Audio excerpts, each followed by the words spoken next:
Hello and greetings to all my followers and viewers. I would like to continue to share with you the Sally Jimenez life story. I dedicate this to all mothers and children who are separated and parents are working abroad. I hope I can share with you my experiences and also some lessons in life being a mother, especially to future mothers. As a CPA, I called myself Certified Private Achay. Being a mother is one of the most important roles a woman can ever play. Mothers play a huge role in their children's lives, caring for them, loving them, teaching them to provide care, and so much more. Many of our mothers are robbed from their children, like myself. While I was waiting for my Canadian working visa, our dear friend Mr. and Mrs. Nestor Balukating, who work with my husband Danny at the American Embassy in Jordan, were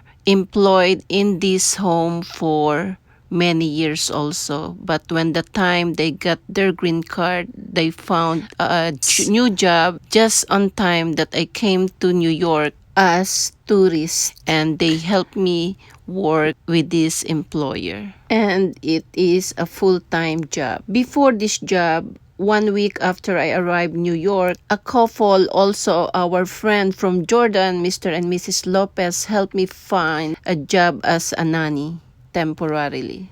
God really provided me all I need, especially this job. And God used friends from Jordan to make it possible. God blessed me with an amazing employer and a full-time job. Convenient, comfortable, and a beautiful place to live. Most of all, I was treated like a family. And my boss gave me a lot of promises to make my life better.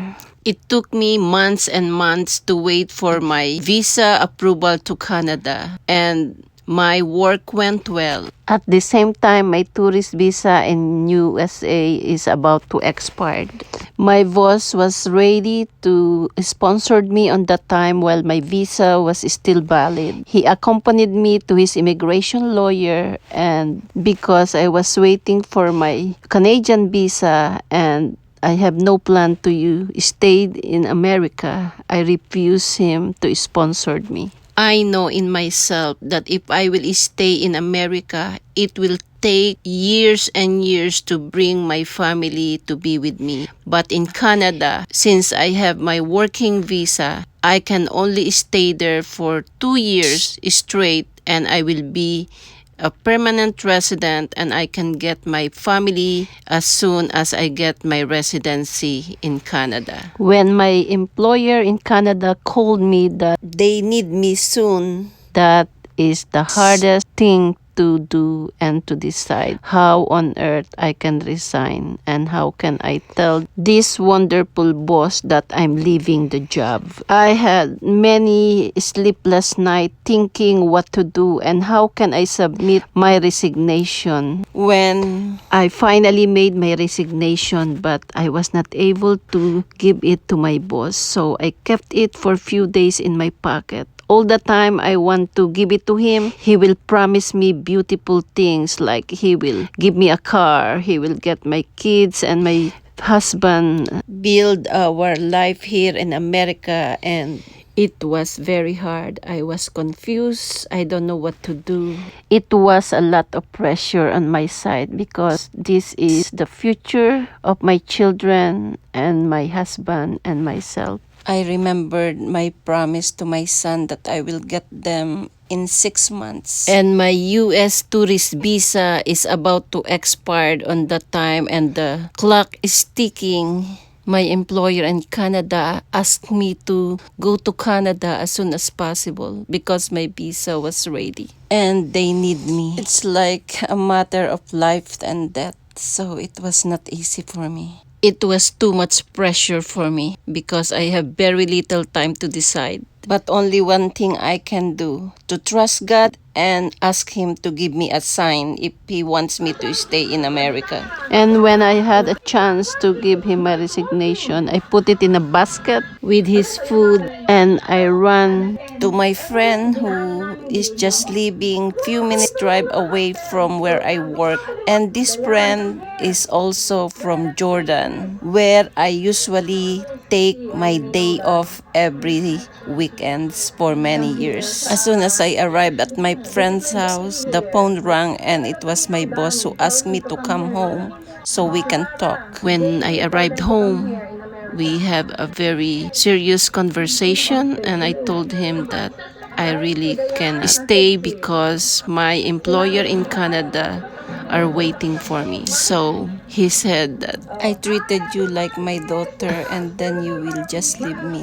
I explained to him my situation and he said he must call my husband. So he picked up the phone and talked to Danny and he said, I know it's 4 a.m. in the morning in Jordan, so I will give you a chance to wash your face and we can talk about your wife. So he talked to Danny and then he gave me the telephone. I remember Danny told me, why you still need go to Canada? You don't know how to take care of children. You don't know how to clean a house. You don't know how to cook. You will serve 4 people in Canada while here. While in America, you have only one boss. You have someone working with you. So it's better for you to stay in America because your boss promised me that he will get me as soon as possible and the children. So just stay in America and wait for us there. Even though my husband decided me to stay in America, I still hoping God will give me the sign if I'm going to really stay here. That when I receive the sign from God, and since my husband decided me also not to leave, I wrote my boss in Canada that I will not be able to work for them anymore. My boss paid all my Canadian employer expenses, and since then, I decided to stay and let my boss sponsor me here in United States. He also fulfilled his promise to get my husband a working visa to come to America as chef, and he really went out of his way just to help Danny to come to America. And he fulfilled his promise to Danny and to me. Since then, I let Danny resign from the U.S. Embassy in Jordan after his 20 long years services and instructed him to go to London and wait for his working visa there the same way I did for my brother and his wife. My tourist visa got expired. Can Danny make it? What future awaits for me, my children, and Danny? Please continue to subscribe and watch as I'm going to conclude the Sally Jimenez life story soon.